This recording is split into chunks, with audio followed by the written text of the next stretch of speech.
Hello everyone, welcome back. सबसे पहले हमारे चैनल को सब्सक्राइब करें, वीडियो को लाइक और शेयर जरूर करें। लास्ट वीडियो में हमने देखा था वॉल्यूम क्या होता है और डेंसिटी क्या होती है, ठीक है। तो सबसे पहले वही रिकॉल करते हैं, फिर हम अपने नए टॉपिक के ऊपर दैट इज रिलेटिव डेंसिटी और स्पेसिफिक ग्रेविटी के ऊपर चलेंगे, ठीक है। सबसे पहले हमने वॉल्यूम में क्या पढ़ा था? वॉल्यूम क्या था? किसी भी चीज़ का एरिया एंड उसको हमने क्या किया था, हाइट के साथ मल्टीप्लाई किया था और हमारे पास वॉल्यूम आ गया था। उसके बाद क्या था हमारे पास? डेंसिटी। डेंसिटी क्या थी?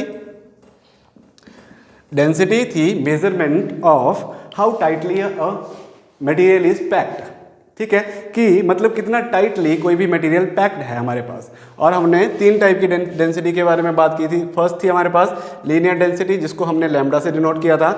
उसमें क्या था? मास पर यूनिट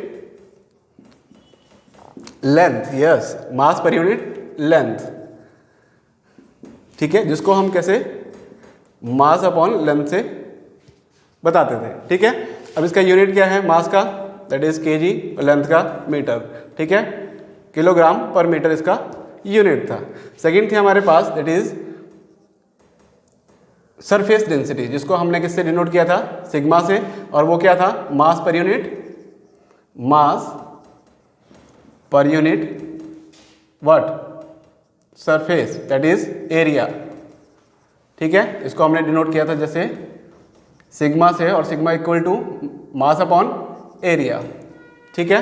और इसका यूनिट क्या हो गया? मीटर, किलोग्राम पर मीटर स्क्वायर, ठीक है।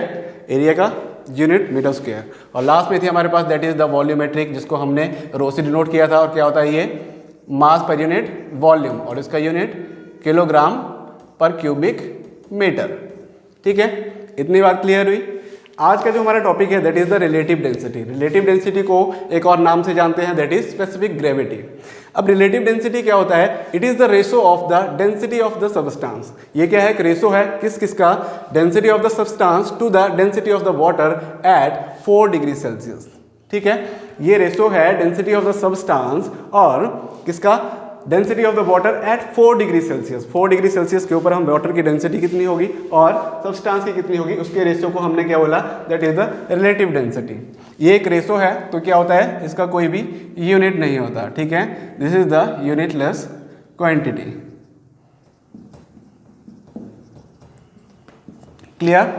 अब कोई भी चीज पानी में डूबेगी या फिर क्या करेगी? फ्लोट करेगी, वो रिलेटिव डेंसिटी के ऊपर भी डिपेंड करती है। बोलते हैं any solid and liquid will sink in the water if its relative density is greater than 1। अगर उसकी डेंसिटी एक से ज़्यादा होगी, उसकी रिलेटिव डेंसिटी एक से ज़्यादा होगी, तो वो क्या कर जाएगा? सिंक कर जाएगा, डूब जाएगा पानी में, ठीक है। और कब फ्लोट करेगा? जब उसकी डेंसिटी क्या होगी? लेस देन 1 होगी, क्लियर। अब ये बात होगी हमारे पास। अब रिलेटिव डेंसिटी को हम मास और वॉल्यूम के फॉर्म में भी कैलकुलेट कर सकते हैं। कैसे? Mass of a substance of any volume, किसी भी वॉल्यूम का हमारे पास सब्सटेंस होगा upon mass of the water of same volume, ठीक है। उसी सेम वॉल्यूम का हमारे पास क्या होना चाहिए? वाटर होना चाहिए। इसके साथ हम क्या कर सकते हैं? रिलेटिव डेंसिटी को कैलकुलेट कर सकते हैं, ठीक है। अगर हमारे पास वेट दिया होगा तो हम रिलेटिव डेंसिटी कैसे कैलकुलेट करेंगे? तो उसके लिए हमारे पास that is weight of the solid in air. Air में किसी भी सॉलिड का वेट कितना होगा, और loss of weight of solid in water, जब उसको हम पानी में डालेंगे तो उसके वेट का कितना लॉस होगा, उसका रेशो हमारे पास क्या होगा? That is the relative density, ठीक है। इतनी बात क्लियर हुई। तो ये था हमारे पास आज का टॉपिक। और